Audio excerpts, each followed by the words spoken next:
I want to talk about the family in this film. What are the bonds that hold them together? How would you describe them? Well, it was interesting. I wanted to write a film about a happy family, not an unhappy family, because I think that's really interesting too. I don't see why what's interesting about a family should be how it breaks up. I think it can be how it holds together. And I just had a thought of 5 very different people. The thing about families is you can't choose them. You're stuck with the people you're stuck with. So in a way, I tried to think of 5 people who are most unlike each other and then put them all together. And then I cast 5 very different actors, and we went through a very interesting process of almost living as a family. We spent a few days together where we just talked to each other, not about the film really, had meals, had all 6 meals together and got to know each other. And by the end, they almost did feel like they were related. What life lessons does Tim learn by the ability to change his own personal history?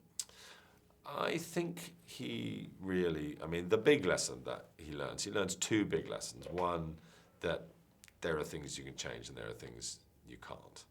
You know, very early on he learns that if a girl doesn't want to sleep with you, there are no circumstances in which she will sleep with you.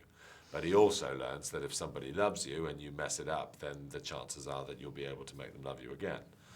And then he, I think, learns that there's not much you can do about the big sorrows and sadnesses of life. They're probably there and you just have to deal with them. And then the third thing he learns is that if you focus on normal life, you might find it's wonderful, you know, that in an ordinary day you can find extraordinary things. How does About Time fit into your catalog of films?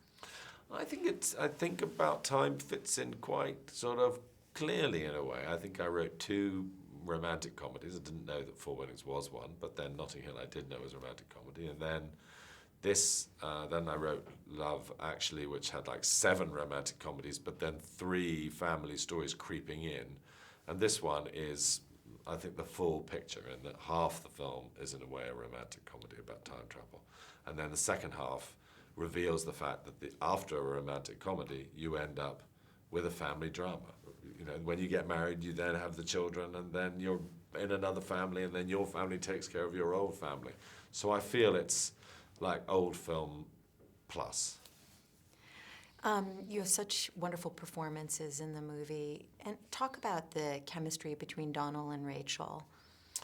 Well, Donald and Rachel are, I think, I don't really understand how they did it so well. They did get along very well, but they had to do such a complex series of things. They had to, you know, do the slightly easier stuff, first time meeting, falling in love. And then we just had like one scene when they were living together, and you had to suddenly feel, oh yeah, they've been together for a year. And then they had to do the being parents. It's an interesting film because they've got to be together for 9 years in the film, while actually looking, to all intents and purposes, exactly the same, except for slightly different fringes. And just to wrap up, Bill, you longtime collaborator, talk about him in this movie. Well, when I first asked Bill to do the film, he came in and he said, I'll do it, but I don't want to do any acting. And I knew exactly what he meant, and I think that's what's so beautiful about his performance, that it's such a discreet and gentle performance that anyone watching can sort of almost put their own family, their own father, into the space that Bill occupies. I think it's a very modest performance, and that's what pays off so well in the end. Thank you.